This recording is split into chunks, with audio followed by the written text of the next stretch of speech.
हमारे विभिन्न ज्ञानवर्धक कार्यक्रम देखने के लिए आप हमें अभी सब्सक्राइब करें, बेल आइकन को प्रेस करें ताकि आप देख सकें हमारा कार्यक्रम सबसे पहले। और अधिक जानकारी के लिए फेसबुक पेज को लाइक करना न भूलें। जय माँ इंद्राक्षी। इंद्राक्षी धाम में दर्शकों आप सभी का हम हार्दिक स्वागत करते हैं। आज के दिन जिन जातकों का जन्म दिवस है, मैरिज एनिवर्सरी है, उन सभी को हमारी तरफ से बहुत बहुत शुभकामनाएं। साथ ही अक्षय तृतीया के विशेष पर्व पर सभी को बहुत बहुत शुभकामनाएं। आइए आज का पंचांग देख लेते हैं। 26 अप्रैल सन 2020, दिन रविवार, शुक्ल पक्ष, बैसाख मास, संवत 2077। तिथि अक्षय तृतीया, नक्षत्र रोहिणी, राहु काल 4:30 से 6, दिशा शूल पश्चिम दिशा। अक्षय तृतीया के लिए आप बहुत लोग उत्सुक थे, बहुत लोग हमसे विभिन्न प्रकार के उपाय जानना चाह रहे थे, लेकिन इस समय विश्व में क्या माहौल है ये किसी से छिपा नहीं है। यूँ तो बहुत लोग अक्षय तृतीया की शुरुआत सोना चांदी खरीदने से करते हैं, नाना भांति की चीज़ें खरीदने से करते हैं, पर यह समय खरीद फरोख्त का नहीं है। ये समय भगवान की प्रार्थनाओं का है। तो अक्षय तृतीया में ज़रूरी नहीं कि सोना चांदी खरीदने से ही व्यक्ति के भाग्य में परिवर्तन आता है, ऐसा नहीं है। वो तो ये है कि चलो शुभ दिन होता है, कुछ अच्छी चीज़ें, अच्छी वस्तुएं खरीद ली जाती हैं। लेकिन अक्षय तृतीया पर विशेष तौर से अक्षय तृतीया जो अक्षय हो, उस दिन ऐसी स्थिति में अगर हम किसी विशेष प्रकार के मंत्र की सिद्धि का जागरण करते हैं तो हमें विशेष प्रकार का लाभ मिलता है। अक्षय तृतीया अपने आप में एक बहुत बड़ा शुभ मुहूर्त होता है। जैसे भविष्य में, अभी तो देखो भाई लॉकडाउन है, सभी अपने अपने घरों में हैं। भविष्य में विवाह, नींव की स्थापना, नए कार्य की शुरुआत, किसी भी प्रकार का कोई भी काम हो जिसकी नई शुरुआत होती है, जिसमें हम मुहूर्त आदि देखते हैं, तो अक्षय तृतीया में किसी भी प्रकार के मुहूर्त देखने की आवश्यकता नहीं होती। अपने आप में ये जो पर्व है या ये जो तिथि है अपने आप में शुद्ध होती है, इसमें सभी कार्य संपन्न किए जा सकते हैं।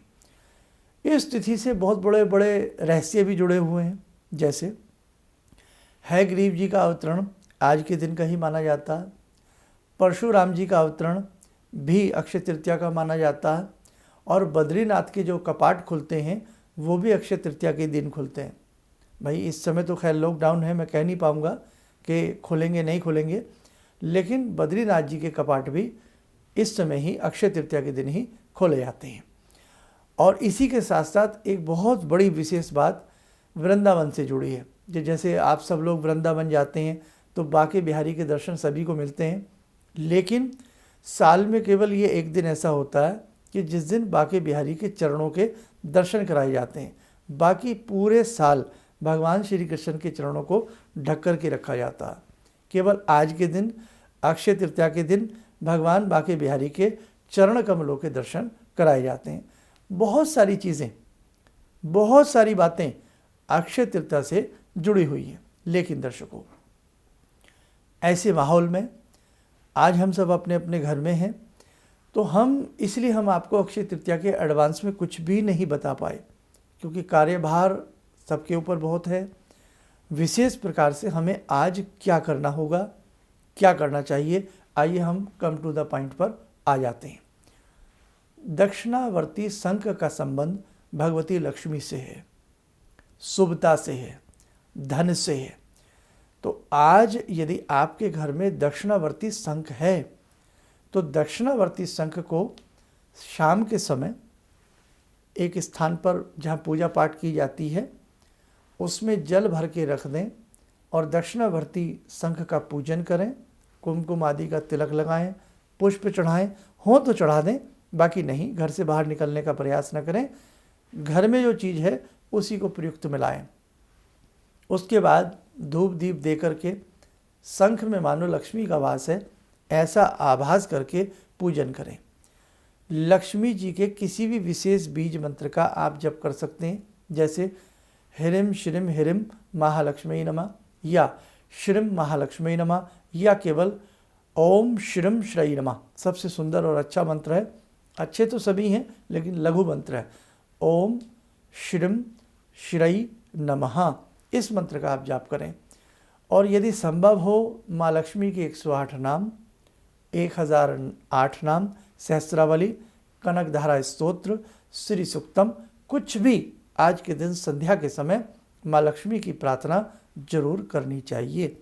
करने के बाद जो भी आपसे बनता है शाम के समय, जितना भी आपसे बनता है, लक्ष्मी बीज मंत्र पढ़ें, श्री सुक्त पढ़ें, कनक धारा पढ़ें, या लक्ष्मी जी के 108 नाम, 1000 नाम, जो भी आपसे बना आपने किया, लक्ष्मी जी की आरती कर सकते हैं।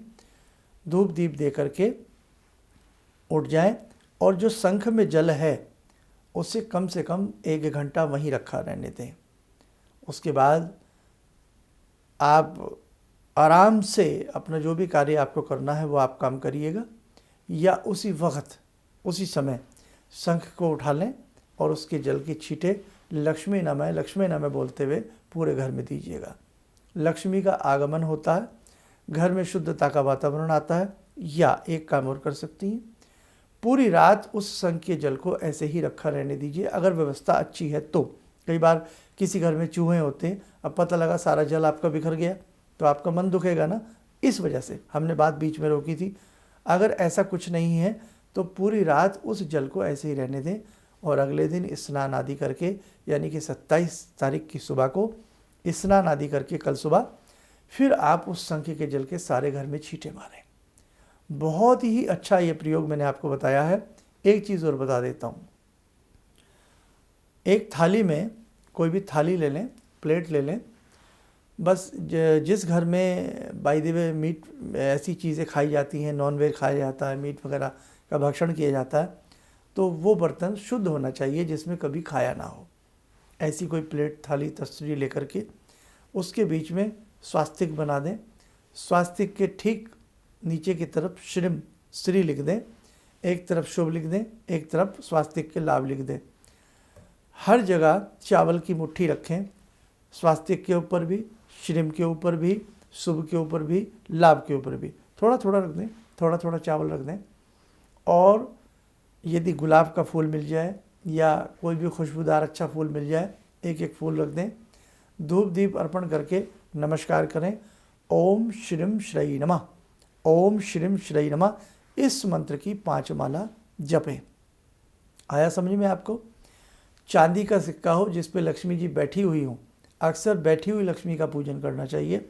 वो चांदी का सिक्का भी छोटा सा हो, वहीं जहाँ श्रीम बनाया है आपने, चावल रखें, उसके ऊपर रख दें, तिलक लगाएं, धूप दीप करें। जितना आपसे श्री सूक्त के 1 पाठ, 3 पाठ, 5 पाठ करें। ओम श्रीम श्रई नमः, इस मंत्र की 3 या 5 माला करें, करके धूप दीप देवें। और ठीक कम से कम रात्रि के 12 बजने से पहले पहले, ये पूजन शाम को करें, रात्रि के 12 बजने से पहले पहले आप वो सारा सामान, वो चावल भी, वो सिक्का भी उठा करके, और फूल, थोड़ा सा फूल ले लें, उठा करके किसी थैली में उसको अंदर रख लें। और जहाँ आपका गल्ला, लॉकर, तिजोरी हो, धूप दीप दे करके रात के 12 बजे से पहले वहीं उस स्थान पर गल्ला लॉकर पर रखें। वर्ष भर समृद्धि बनी रहती है। वैसे तो मैं हर साल एक लक्ष्मी जी के लिए पोटली बताता हूँ कि ये पोटली विशेष बनाई जाती है, लेकिन बाज़ार बंद हैं, सामान मिल नहीं रहे बहुत सारे ऐसे जो मतलब इस टाइप के सामान होते हैं, तो इसलिए मैंने पहले आपको सूचना नहीं दी। दूसरी बात, सात्विक रहें, शुद्ध भोजन लें, ब्रह्मचर्य का आज के दिन विशेष प्रकार से पालन करें। रविवार है इसलिए तुलसी पूजन तो नहीं हो सकता है ना, नहीं तो तुलसी पूजन भी आज के दिन बड़ा अच्छा माना जाता है।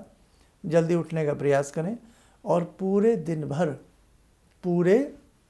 भर चलते फिरते, उठते बैठते ओम श्रीम श्रई नमः, ओम श्रीम श्रई नमः, इस मंत्र का जाप करते रहें। और वैसे भी भाई बहुत लोग इस बार कारोबार को लेकर के, बहुत सारी चीज़ों को लेकर के सबके मन में तरह तरह के विचार हैं। तो माँ लक्ष्मी का आगमन सभी के घर में हो, माँ लक्ष्मी सभी को आशीर्वाद दें, ऐसी कामना करते हुए हम अब आज की ध्यानमाला से आपको जोड़ना चाहते हैं। आइए ध्यान करते हैं। आज की ध्यानमाला में हम माँ भगवती का ॐ सिन्दूरारुणविग्रहां त्रिनयनां माणिक्यमूलस्फुरात् स्तारानायकशेखरं स्मितमुखी भापेन वाक्षोरुवां पाणिभ्यामलपूर्णरत्नचषकां रत्नोत्परां बिभ्रति सौम्यां रत्नगटस्थरक्तचरणां ध्यायेत्पराम् अम्बिकां खड्गं चक्रगदेषु चापपरिगान् चूलम्बुसुण्डिं शिरा शङ्खं संदधतीं करे स्त्रीनयनां सर्वाङ्गभूषावृतां नीलासमाद्युतिमास्य पाददशकां सेवे महाकालिकां यामास्तो स्वपितैहरो कमलजो हन्तुं मधुं कैटवं विद्युद्दामसमप्रभां मृगपते स्कन्दस्थितां भीषणां कन्या विहकरवालखेटविलसा धस्ताविरासेवितां हस्तैश्चक्रगदाशिखेटविशिखां चापं गुणं तर्जनीं विप्राणामलिलात्मिकां शशिधरां दुर्गां त्रिनेत्रां भजे। कवच बना लें, ध्यान करें कि भगवती का आशीर्वाद सभी के ऊपर बरस रहा है।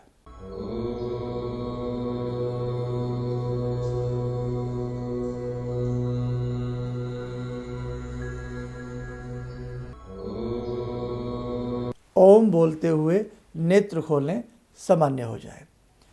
तो दर्शकों, बहुत सारी ऐसी चीज़ें हैं जो आज के दिन की जा सकती हैं, लेकिन आप यही काम कर लीजिएगा, इसी से लाभ मिलेगा। और हाँ, अक्षय तृतीया के दिन किसी भी प्रकार के मंत्र की सिद्धि भी की जाती है। आपने यदि कोई लास्ट टाइम में कोई मंत्र सिद्ध किए हैं, मंत्र को और प्राणवान बनाना चाहते हैं, ऊर्जावान बनाना चाहते हैं, तो आप आज के दिन उन मंत्रों को भी दोबारा से पढ़ सकते हैं, यज्ञ भी कर सकते हैं। सूक्ष्म तौर से ही करिएगा तो आपके लिए ज़्यादा अच्छा रहेगा। शाम के समय 7 बजे जो स्तुतियाँ विश्व के कल्याण के लिए आपके साथ हम कर रहे हैं, आप सबको बहुत अच्छा लग रहा है। एक एक स्तुति का 10-10 हज़ार बार पाठ हो रहा है, ये एक बहुत बड़ी बात है। कहीं ना कहीं इस वायरस से मुक्ति विश्व को ज़रूर मिलेगी, आप लोग चिंता ना करें। एक चीज़ और हुई, शिव तांडव स्तोत्र के लिए हमारे बड़े दर्शक सर्च करते रहे। कोई टेक्निकल प्रॉब्लम ऐसी रही कि शायद बहुत लोगों तक शिव तांडव नहीं पहुंचा, या क्या रहा, कोई टेक्निकल ऐसा फॉल्ट रहा, तो शिव तांडव को हम लेंगे ज़रूर। एक दो रोज़ रुक जाइएगा, शिव तांडव को हम पुनः करेंगे। अब कल शाम की क्या स्तुति रहेगी वो हमारे शेड्यूल में है। कल शाम की जो स्तुति रहेगी वो भगवान विष्णु जी से संबंधित रहेगी, क्योंकि आज अक्षय तृतीया है। आज हमने लक्ष्मी जी की साधना की है। कल शाम को ठीक 7 बजे स्वयं भी जुड़िए, अपने परिजनों को भी जोड़ने का प्रयास करें भगवान विष्णु की स्तुति से। इन्हीं शब्दों के साथ हम अपनी वाणी को विराम देते हैं। जय माँ इंद्राक्षी। अब मेरा बेटा है जो चार्टर्ड अकाउंटेंट है अभी, तो वो क्या था, मेरी कोई बात नहीं मानता था। सालों तक मेरा उसका झगड़ा चलता रहा, और मेरे जानकार लोग थे, उनसे मैं कहता था भाई मैं इससे हार जाता हूँ, क्योंकि मैं इसे कहता हूँ सुबह जल्दी उठा कर, ये कभी उठता नहीं है। क्या हुआ कि मैं आपसे मिला आकर, कुछ आपने उसके लिए भी उपाय बताए, जो सारे उपाय मैं ही कर रहा हूँ। और आपको सुन के बड़ी हैरानी होगी इस बात की कि जिस बच्चे को मैं कभी पूजा के लिए कहता था कि हनुमान चालीसा करो, तुम ये करो वो करो, वो कुछ नहीं करता था। आज मैं बड़ा हैरान हूँ कि सोमवार के दिन वो उठता है, खुद ही जो है वो मेरे घर में बेल का पेड़ भी लगा है, बेल के पत्ते तोड़ता है और उनके 11 सेट बनाता है। कहाँ से उसने लिया मुझे पता नहीं। और भगवान शंकर पर जाकर जल चढ़ाता है, उन पर राम राम लिखता है। और ये सब जो मैं ये समझ पाया हूँ कि जो मैं 2 महीने से आपका ये जो कर रहा हूँ मंत्र का जो है, तो मेरे ख्याल में इससे बड़ी उपलब्धि तो और कोई हो नहीं सकती। धन्यवाद। किसी भी समस्या के समाधान के लिए मिले प्रसिद्ध हस्तरेखा एवं वास्तु विशेषज्ञ प्रोफेसर धर्मेंद्र शर्मा जी से। नोट: शिविर में भाग लेने हेतु एवं व्यक्तिगत रूप से मिलने के लिए कॉल करने का समय सुबह 10 बजे से शाम 6 बजे तक।